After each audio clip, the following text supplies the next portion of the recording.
আগে যেটা বলছিলাম যে 7 C's অফ কমিউনিকেশন। কমিউনিকেশনের 7টা সি আছে, যেগুলো তোমাকে যখনই তুমি কোনো কমিউনিকেশন করতে হবে কারোর সাথে, সেটা মেবি 1 to 1 হতে পারে, 1 to many হতে পারে, অথবা ধরো দুজনের সাথে ডিসকাশন হতে পারে, যাই কিছু হতে পারে। ঠিক আছে, সেখানটায় যে কোনো কমিউনিকেশনের ক্ষেত্রে 7টা সি। এটা সেখানটা লেখা ছিল না, এই পয়েন্টগুলো লেখা ছিল কি?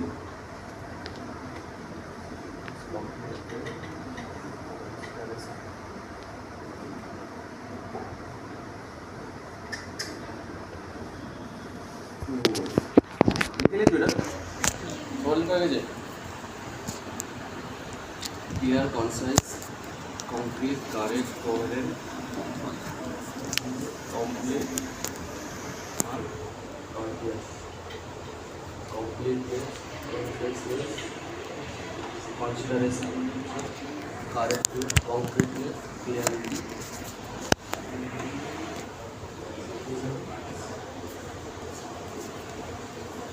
সিম্পল কনসেপ্ট কি? এই 7টা জিনিস দেখো, প্রথম যেটা পয়েন্ট লেখা আছে ক্লিয়ার, ওই থিওরিটিক্যাল কনসেপ্ট। এখান থেকে কিছু মানে লাইক যে সবসময় কথা বলতে গেলে যে তোমার এগুলো সব মেনটেন হবে এরকমটা নয়, বাট যদি মেনটেন করো তাহলে এফেক্টিভ কমিউনিকেশন করে দেওয়া হবে। এফেক্টিভ কমিউনিকেশন তখনই বোঝা যাবে যে লাইক তুমি যার সাথে কমিউনিকেট করছো, সেই কমিউনিকেশন করার সময় এই 7টা কনসেপ্ট যেন তোমার মাথায় থাকে। প্রথম জিনিস কি? ক্লিয়ার। যে ক্লিয়ার কি?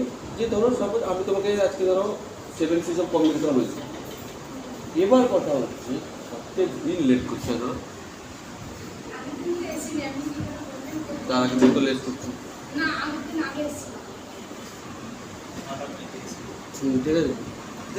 কনসেপ্ট কি? লাইক আমি যখন কিছু একটা কথা কমিউনিকেট করছি কারোর সাথে, সেই সম্পর্কিত যেন আমার ক্লিয়ার নলেজ থাকে। মানে কি, ধরো আমি তোমাকে 7 C's অফ কমিউনিকেশন বলছি, এবার আমি নিজেই হয়তো জানিনি 7 C's অফ কমিউনিকেশন কী। এবার সেখানটায় তোমাকে তো আমি ভুল ইনফরমেশান দিবই দিব। তাহলে be clear with your concept. কী কথা তুমি বলছো, কী সম্পর্কিত কথা তুমি বলতে চাইছো, সেটা সম্পর্কে তোমার যেন 100% নলেজ থাকা। এই জিনিসটা কখন ব্যবহার হয়? মানে এইগুলো যখনই তুমি কোনো সময় ধরো কোনো দিন না কোনো দিন তোমাদের প্রেজেন্টেশন দিতে হবে কোনো না কোনো জায়গায়, জবের ক্ষেত্রে যখন তুমি কোনো একটা প্রেজেন্টেশন শো করবে, প্রেজেন্টেশনের সবথেকে বড় ভুল যারা করে, ধরো আমাকে 7 C's অফ কমিউনিকেশন সম্পর্কে প্রেজেন্টেশন দিতে হবে। এবার সেখানটায় অনেকে কি করে, ধরো এরকম হেডিংগুলো দিয়েছে, দিয়ে এই পুরো লেখাটা লিখে দিয়েছে। কেন লিখে রেখেছে? যাতে হয়তো তার মনে থাকে, ওখানটায় গিয়ে না ভুলে যায়, এই সমস্ত কারণে। বাট প্রেজেন্টেশনে কোনো দিন এরকম গল্প লেখা হবে। প্রেজেন্টেশন থাকবে শর্ট, সিম্পল, সুন্দর, ঠিক আছে। এবার কথা হচ্ছে কী সম্পর্কিত প্রেজেন্টেশন দিচ্ছ, সেই সম্পর্কিত তোমার ক্লিয়ার নলেজ থাকা দরকার। দেখো এখানটা লেখা আছে, be clear about the goal of your message and the purpose of the message. তুমি কী জিনিস বলছো বা কী সম্পর্কিত বলতে চাইছো, সেই সম্পর্কে তোমার মধ্যে ক্লিয়ার আইডিয়া থাকা চাই। তারপরে কী আছে? Clear, concise. কনসাইজ মানে লাইক ধরো তোমাকে আমি কোনো জিনিস 100 লাইনেও বোঝাতে পারি, 10 লাইনেও বোঝাতে পারি। এবার যদি ওটা 10 লাইনে ভালোভাবে বোঝানো যায়, তাহলে আমি তোমাকে 100 লাইন বলবো। বুঝতে পারলেন? সবসময় কী চাইবে যে টু দ্য পয়েন্টে কথা হবে। লাইক তোমাকে আমি এরকমটা নয়, ধরো তুমি কাউকে মেল করছো, ধরো তোমার হায়ার অথরিটিকে মেল করছো কোনো একটা ব্যাপারে, ঠিক আছে। সেখানটা তুমি এরকম জিজ্ঞেস করো, কি রে ভাই ভালো আছেন আপনি, ঠিক আছে, বাড়ির সবাই কেমন আছে, কি এটা আপনাকে পাঠালাম, আপনার সময় হলে একবার দেখবেন, ঠিক আছে। এরকমটা যদি হয় তাহলে কোনোদিন তারা দেখো কর্পোরেট লাইফে মানে প্রফেশনাল লাইফে কারোর কাছে সময় না। আমি হয়তো শুয়ে এমনি ফোন ঘাটছি, কিন্তু আমি তোমার মেসেজে রিপ্লাই দেবো, অ্যাজ সিম্পল অ্যাজ দ্যাট, ঠিক আছে। তো তুমি বলবে কেন? কারণ ইন্টারেস্ট নেই। সারাদিন যদি কাজ করে, কাজ করার পর সে আধ ঘন্টা, সারাদিনের পর আধ ঘন্টা সে তার নিজের রিল্যাক্সের জন্য সে যা কিছু কাজ করছে, সে কেন তোমার মেসেজে রিপ্লাই দেবে? যখনই তোমার তোমাদের কাজে কাজে হচ্ছে লিঙ্কডিন অ্যাকাউন্ট আছে, লিঙ্কডিন আমি বলছি লিঙ্কডিন অ্যাকাউন্ট নেই, সবাই লিঙ্কডিন অ্যাকাউন্ট করে লিখে, জানি না তোমাদের, ঠিক আছে।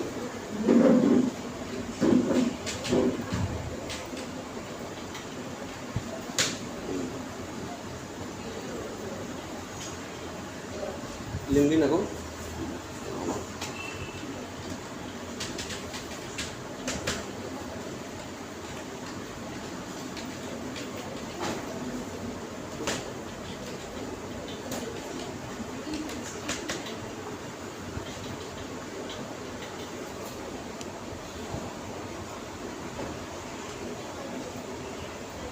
এখানটায় তুমি জেনারেলি লিঙ্কডিন ইজ লাইক কী বলবো প্রফেশনালদের ফেসবুক, যেখানটায় তুমি শুধুমাত্র প্রফেশনালদের সাথেই কথা বলতে হবে। ওকে, আদার্স কিছু এখানটায় কাজ হবে। তুমি এখানটায় অনেক জব পেতে পারো। ওকে, এখানটায় তুমি যে রিলেটেড জবের অফার করবে, মানে জব দেখবে, সেই সব রিলেটেড জব তুমি এখানটায় পেতে পারো। ধরো তুমি কোনো কোম্পানি অ্যাপ্লাই করো, এবার ধরো সেই কোম্পানির যে হায়ারিং ম্যানেজার আছে তাকে তুমি মেসেজ করতে পারো, সামথিং লাইক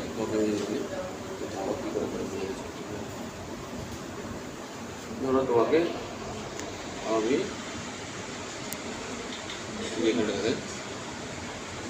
ধরো এখানটা ধরো আইসি ঠাকুর সামথিং ক্রিয়েটার ব্যক্তি, ঠিক আছে। ধরো সে আমাকে লিখেছে, hey I saw your profile and you have good experience and it's suitable for our job profile, so can I have your contact number for further discussion. ধরো আমি এখানটা লিখেছি, can you send me more details, ঠিক আছে। তুমি এরকম number না দিবে কেন, তুমি মার্কেটিংয়ের জন্য ব্যবহার করতে পারো, ক্লিয়ার। এরকমভাবে তুমি ধরো সামথিং, আমি যদি কলেজে কথা বলি, কলেজের মধ্যে ম্যানেজ করেছি,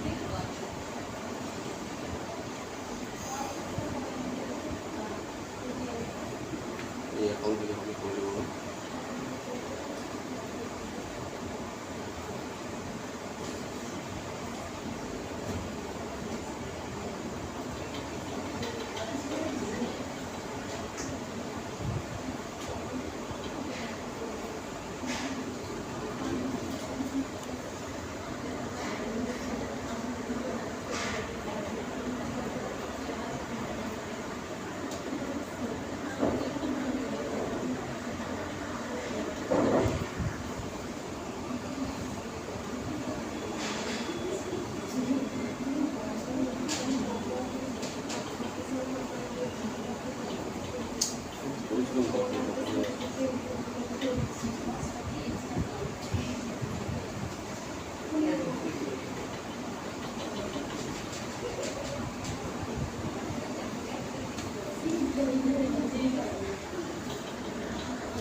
এখানটা এই অ্যাকাউন্টে পাচ্ছি, এই ধরো আমি যেগুলো তখন ভুল করেছি, ধরো এগুলো digital marketing specialist senior e commerce, আমি তখন গুড মর্নিং ম্যাডাম, মানে এগুলো আমি তখন জানতাম আমি 2020 সালের কথা বলছি, যে এরকম মেসেজ করেছি। এরকম করে দিন মেসেজ করলে জীবনে কোনোদিন তুমি জব পাবে, জীবনে এরা তোমাকে জবের অফার দিবেই, ঠিক আছে। লাইক এগুলো তখন জানতাম নি বলে ভুল করেছি, এখন এগুলো জেনেছি, ঠিক আছে। যেমন জিনিসগুলো কি, তুমি সবসময় যে মেসেজগুলো করবে to the correct point of, যে তুমি কি চাইছো, মানে সিম্পল একটা কনসেপ্ট কেমনভাবে কাজ করে। ধরো তুমি আমাকে একটা মেসেজ করেছো, ধরো সকাল 8টার সময়, যে ভাই হ্যালো স্যার, ঠিক আছে। আমি সেটা দেখছি ধরো সন্ধ্যা 6টার সময়, হতেই পারে। এবার কথা হচ্ছে আমি 6টার সময় দেখছি, 6টার সময় দেখে বললাম যে হোয়াট ইউ নিড, লিখে তোমাকে পাঠিয়ে দিই। এবার তুমি আমাকে 6টার সময় আমি তোমাকে মেসেজটা পাঠিয়েছি, তাহলে তুমি আমাকে পাঠিয়েছিলে 8টায়, আমি রিপ্লাই দিয়েছি 6টায়। তুমি আবার ধরো আমাকে আধ ঘন্টা পর বলেছো, স্যার আমি এই জবের জন্য বুঝতে পারছি, আপনি যদি হায়ার করতে চান হায়ার করতে পারেন। আমি আবার তার পরের দিন ধরো সকালে দেখেছি, ওকে। এবার ধরো তুমি যদি আমাকে প্রথম যখন মেসেজ পাঠিয়েছিলে তখনই যদি মেসেজটা পাঠিয়ে দিতে যে I am looking for job opportunity, can you hire, তাহলে আমি সেটা 5টায় দেখে নিবি, ইয়েস নো যাই কিছু বলতে পারি, হ্যাঁ কি না। তাহলে তোমাকে সারা দিনের জন্য তো ওয়েট করতে থাকবে না, কেউ তোমার good morning good night message শোনার জন্য বসে নেই, অ্যাজ সিম্পল অ্যাজ দ্যাট, ঠিক আছে। মানে কেউ এটা আশা করেনি যে লাইক কেউ লিঙ্কডিনে আমাকে মেসেজ করবে good morning good night sweet dream, right. Facebook Instagram তো নয় যে লাইক কেউ মেসেজ কেউ রিপ্লাই দেবে, ওকে। তাহলে be conscious about your communication, কী বলছো টু দ্য পয়েন্টে কথা বলো, ঠিক আছে। যেটা তুমি চেয়ে লেখা keep to the point and keep it short. যে কথাটা তুমি 10টা লাইনে বলতে চাও সেটা যদি 3টা লাইনে হয় তাহলে তুমি 3টা লাইনে বলো, 10টা লাইনে। এখানে কি আছে কারেক্টনেস, কারেক্ট কি, যা কিছু তুমি ইনফরমেশন দিচ্ছ কাউকে সেইটা মাস্ট বি যেন কারেক্ট হবে। এরকমটা নয় আমি তোমাকে কিছু ভুলভাল ইনফরমেশন দিলাম, কারণ একটা ভুল ইনফরমেশন একটা অফিসের অনেক কিছু পরিবর্তন করে দেবে। কেন পরিবর্তন করে দিতে পারে? সাপোজ আমি তোমাকে যদি বলি, মানে একটা জিনিস হয়তো তোমরা জানবে যে ব্যাংকিং রিলেটেড জেনারেলি হয় প্রত্যেক দিনের মেল প্রত্যেক দিন করতে হয়, মানে তোমার হায়ার অথরিটিকে প্রত্যেক দিন তোমাকে মেল করে জানাতে হয় যে তোমার কি ঘটেছে না ঘটেছে, কি ধারা কি ভিতরে। এবার একটা সিম্পল কথা ভাবো, ধরো কেউ একজন ম্যানেজার পোস্টে আছে, তাকে হায়ার অথরিটি কোনো জিনিস পাঠাবে, তার 10টা এমপ্লয়ি কাজ করছে, 10টা এমপ্লয়ি হয়তো তাকে সমস্ত ইনফরমেশন দিয়ে দিয়েছে, সারাদিনের কাজ করে দিয়েছে, কিন্তু ম্যানেজার যে সে হয়তো ভুল করে নো লিখে পাঠিয়ে দিয়েছে। ক্লিয়ার? সেখানটায় তাহলে একটা মিসকমিউনিকেশন তৈরি হলো। তার মানে 10টা এমপ্লয়ি ওই দিনের কোনো কাজ করে, ঠিক আছে? এখান থেকে 10টা এমপ্লয়ের উপর কোনো লিগাল নোটিশ আসতে পারে, ঠিক আছে? এমনি চার্জ হতে পারে, গালাগাল শুনতে পারে, তাই কিছু হোক না কেন। তাহলে মাস্ট বি যা কিছু তুমি ইনফরমেশন প্রোভাইড করবে সামনের জনকে সেটা যেন কারেক্ট। তুমি জানো নি বলবে নি খতম বাস, ঠিক আছে? আমি তোমাকে যদি একটা কিছু ফলস স্টেটমেন্ট দিয়ে দিলাম, আমি এখানটা দাঁড়িয়ে বলে দিলাম মোবাইল কম্পিউটার আগে তৈরি হয়েছে, ঠিক আছে? কথাই বলবো, তাহলে এখানটায় 10 জন বসা ব্যক্তি এই ইনফরমেশনটা আমার কাছ থেকে লিখবে। তাহলে এই ইনফরমেশনটা যখন লিখছে এই ইনফরমেশনটা তার আগে যাচ্ছে, নাকি না? যেমন একটা তোমাকে একটা কথা বলছি, অপারেটিং সিস্টেম 64 আর 32 বিটের, ওকে? কিন্তু এই যে আমি আমার কম্পিউটারে 64 অপারেটিং সিস্টেম দিব কি 34 অপারেটিং সিস্টেম দিব, সেটা ডিপেন্ড করে প্রসেসরের উপর। তোমার কম্পিউটারের প্রসেসরটা 32 বিটের না 64 বিট? আমারই একজন মানে চেনা জানা একজনের কাছে সে এতদিন পর্যন্ত জানতো যে শুধু অপারেটিং সিস্টেমই 64 32 বিট, প্রসেসর কোনো 32 বিট 64 বিট ম্যাটার করে। তো সেই অনুযায়ী সে আমাকে বলেছে, ঠিক আছে? এবার আমি যখন তাকে বলি যে না এটা 64 বিট প্রসেসরের উপর ডিপেন্ড করে, সে বিশ্বাস করতে চায়, কারণ সে যেখান থেকে ইনফরমেশনটা নিয়েছে তাহলে তার কাছ থেকে ভুল ইনফরমেশনটা আসে। তো সেই যেহেতু সেই ভুল ইনফরমেশনটাকে এতদিন বিশ্বাস করেছে, সে তো আমার কথা শুনবেই। তাকে যখন আমি প্রুফ দিই যে দেখো এই গুগল দেখ এই দেখ, তখন সে বিলিভ করছে। তাহলে ঠিক ইনফরমেশন দেওয়াটা মাস্ট ইম্পর্টেন্ট। আইদার তুমি না দাও, নাহলে কারেক্ট ইনফরমেশন, ওকে? আচ্ছা আচ্ছা, তার আগে একটা ছিল কংক্রিট মেসেজ বলতো। আমি তোমাকে ধরো বললুম সফট স্কিল বলে রয়ে গেল, আর কিছু বলে দেবো। এবার এই সফট স্কিল সম্পর্কিত তোমার কাছে এনাফ ইনফরমেশন নেই ওই জিনিসটাকে বোঝার জন্য। এবার আমি যদি তোমাকে বলি সফট স্কিল হচ্ছে এই জিনিস, এই ধারা, এই বৃত্তান্ত, ঠিক আছে? তাহলে ওই সফট স্কিল কথাটার উপরে একটা বিল্ডিং তৈরি হবে। কথা বললাম, বুঝতে পারলাম? এবার তোমার কাছে ক্লিয়ার কাট আইডিয়া থাকলো সফট স্কিল জিনিসটা অ্যাকচুয়ালি কী।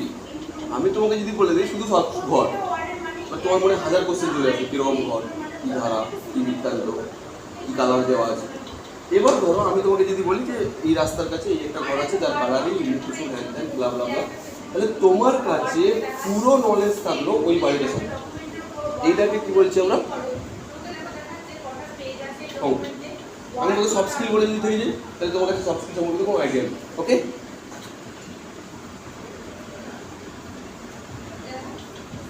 আচ্ছা, কমপ্লিট কি জিনিস? ধরো তোমাকে আমি যদি কোনো একটা কথা ইনফরমেশন বলছি যে ধরো কম্পিউটার একটা জিনিস, কম্পিউটার থেকে সব কিছু কাজ করা যায়, দিয়ে কম্পিউটার। এবার তুমি ভাবছো তারপরে কম্পিউটার কী করলো, তোমার কাছে কোনো আইডিয়া থাকছে না। তাহলে মাস্ট বি তুমি যে ইনফরমেশনটা দিচ্ছ সেইটা যেন কমপ্লিট হয়। এরকমটা নয় যে তুমি একটা কথা বলার মাঝখানে থেকে গেলো। তাহলে তুমি যদি কোনো তার সাথে কমিউনিকেট করতে করতে যদি মাঝখানে থেমে যাও, তার মানে তোমার কাছে এনাফ ইনফরমেশান নেই। কথা বলে বুঝতে পারলেন? ঠিক আছে, ধরো কোনো টপিক সম্পর্কে আমি বলছি, অবভিয়াসলি বা ধরো কোনো একটা প্রোডাক্ট তোমার কোম্পানি লঞ্চ করেছে, নতুন ধরো টাটা কোম্পানি টাটা পাঞ্চ বলে একটা গাড়ি লঞ্চ করেছে, ঠিক আছে? তুমি হয়তো প্রোডাক্ট ম্যানেজার, যে ওই প্রোডাক্টটা মানে ধরো ওই গাড়িটার জন্য তুমি ধরো কোনো একটা কোম্পানি, ধরো কোম্পানি হচ্ছে মেবি ধরো IBM, ওই কোম্পানির কাছ থেকে ফিনান্সিয়াল সাপোর্ট নিতে গেছে টাটা কোম্পানির তরফে। তাহলে পুরো ফিনান্সিয়াল সাপোর্টটা ডিপেন্ড করছে তোমার উপর, যে IBM কোম্পানি টাটা কোম্পানিতে টাকা ইনভেস্ট করবে কি করবে।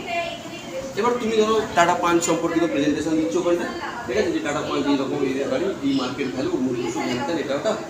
এবার দিয়ে বলছো ধরো তোমাকে এরকম হঠাৎ করে জিজ্ঞেস করেছে যে তুমি বলো টাটা পাঞ্চ এই বছরে মার্কেটে কত পিস বিক্রি হতো। তোমার কাছে তো একটা স্ট্যাটিস্টিক্স আছে যে আমার এই গাড়ি, এই ডেটা, এই মাইলেজের গাড়ি, এই রেঞ্জের গাড়ি এত পরিমাণ বিক্রি হয়, আর প্রিভিয়াস ইয়ারে এরকম বিক্রি হয়েছে, ঠিক আছে, তোমার কাছে একটা রেঞ্জ আছে। এবার সেই স্ট্যাটিস্টিক্সটা তুমি বলতে পারলে, তার মানে তোমার কাছে কমপ্লিট ইনফরমেশন নেই না। তাহলে যখনই তুমি তার সাথে কমিউনিকেট করছো, ধরো আমি তোমাকে কোনো ইনফরমেশন দিচ্ছি, তাহলে আমার কাছে মাস্ট বি কমপ্লিট ইনফরমেশন থাকতে হবে।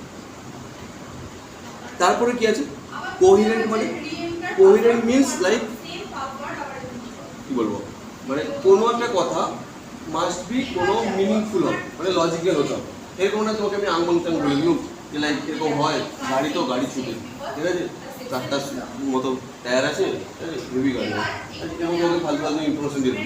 তো ফালতু ইনফরমেশন শুনে তো তোমার কিছু লাভ নেই। সেই আমি যদি তোমাকে কোনো একটা গাড়ি সম্পর্কে বোঝাতে চাই, সেখানে যদি বলি এরকম 4টা টায়ার আছে, বাইরে দিয়ে কিল লাগানো আছে, ঠিক আছে, সামনের দিকে একটা ইঞ্জিন আছে মনে হয়, ঠিক আছে, হেভি গাড়ি, দরজা খুলে দরজা লাগে, ঠিক আছে, ওই জিনিসগুলো তো সবাই জানে। এবার কথা হচ্ছে তোমার কাছে মাস্ট বি লজিক্যাল ইনফরমেশন হবে। কোহিরেন্টের বাংলা কি, লজিক্যালি মনে হয় কোহিরেন্ট,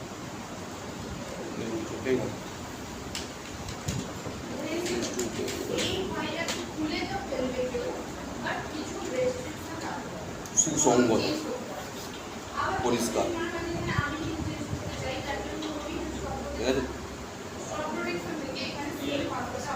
ক্লিয়ার ইনফরমেশন, মানে লজিক ক্লিয়ার তো আগেও এই পয়েন্টটা আছে, লজিক্যাল ইনফরমেশন থাকে, মাস্ট বি তার পিছনে কিছু একটা রিজন থাকে, ক্লিয়ার। এই হচ্ছে 7 C's অফ কমিউনিকেশন, মানে আরো একটা আছে কার্টিজিয়াস মানে কার্টিজিয়াস মানে ফ্রেন্ডলি পূর্ণ কথাবার্তা, মানে এরকম নয় তুমি এরকম বলে দিচ্ছ, চলো এরকম গাড়ি তো কি গাড়ি, এরকম, মানে এখানে কমিউনিকেশন গ্যাপ থেকে যাবে। ধরো আমি যদি তোমাকে এখন বলি 7 C's অফ কমিউনিকেশন, এরকম রেগে বলি 7 C's অফ কমিউনিকেশন, ধরো সবাই, ঠিক আছে, না জানলে কী করে হবে, তুমি আমাকে পুরো জিজ্ঞেসই করবে না করবো না, ঠিক আছে, কোনো ভাই দরকার নেই ভাই, যা বলছি সেটাই হয়। তখন কলেজে দেখবে স্যাররা এরকম পড়া, তো তুমি মেনেই নাও, কলেজে বলছো মানে পড়া, এরকমটা না তুমি বুঝতে পারছো, এরকমটা যে ঘুরে জিজ্ঞেস করলে আবার 4টা কথা বলতে পারছি, তাহলে সেরকমভাবে এখানটা মাস্ট বি, মানে লাইক তোমার মধ্যে একটা ফ্রেন্ডলি পোলাইটনেস থাকবে তুমি যখন কারোর সাথে কমিউনিকেট করছো। এরকমটা না কিন্তু তার সাথে রেগে রেগে কমিউনিকেট করছো বা তাকে কিছু গালাগাল দিচ্ছ, এরকমটা না, ক্লিয়ার। এই হচ্ছে 7টা C অফ কমিউনিকেশন। এইগুলো যদি তুমি মেনটেন করো তাহলে কমিউনিকেশনটা এফেক্টিভভাবে, ক্লিয়ার, কংক্রিট, পোলাইটভাবে কথা বলবে। আর কি আছে এখানটায়, কোহেরেন্ট মানে কি বললাম, ইনফরমেশন যা কিছু তুমি প্রোভাইড করছো বা সেটা যেন মানে লাইক কারেক্ট, ওকে। কংক্রিট ট্রেনিং মানে অনেকটা যে জিনিস সম্পর্কিত বলছো সেই জিনিস সম্পর্কিত ডিটেলস তোমার কাছে ইনফরমেশন থাকে, ওকে। এই হচ্ছে 7টা C অফ কমিউনিকেশন। আমি জানি ওখানটা লিখেছি নাকি, এটা আমি তৈরি করে নিয়ে যাবো, যে তৈরি করছি, নাহলে তারপরে এটা একটা ছবি নাহলে গুগলে সার্চ করে নিতে পারো 7 C's অফ কমিউনিকেশন। মানে ভেরি ইম্পর্টেন্ট। কোনোদিন সফট স্কিল অ্যান্ড পার্সোনালিটি ডেভেলপমেন্টের উপর কোনো জায়গায় কোর্স করো, 7 C's অফ কমিউনিকেশন পরীক্ষায় পড়ছে গ্যারেন্টি, পড়বেই, ঠিক আছে। মানে কমিউনিকেশনের হট টপিক, যে কোনো পরীক্ষায় কমিউনিকেশনের ক্ষেত্রে কোশ্চেন পড়তে হবে, ওকে। আচ্ছা, বা যদি কোনো মানে গভর্নমেন্ট ইন্টারভিউ দিতে হয়, ঠিক আছে, অনেক সময় একটু কোশ্চেন জিজ্ঞেস করো, ঠিক আছে, তোমরা লিখতে পারো, সার্চ করলে যা কিছু। আচ্ছা, এবার যেটা বলছিলাম যে জবের ক্ষেত্রে ইন্টারভিউ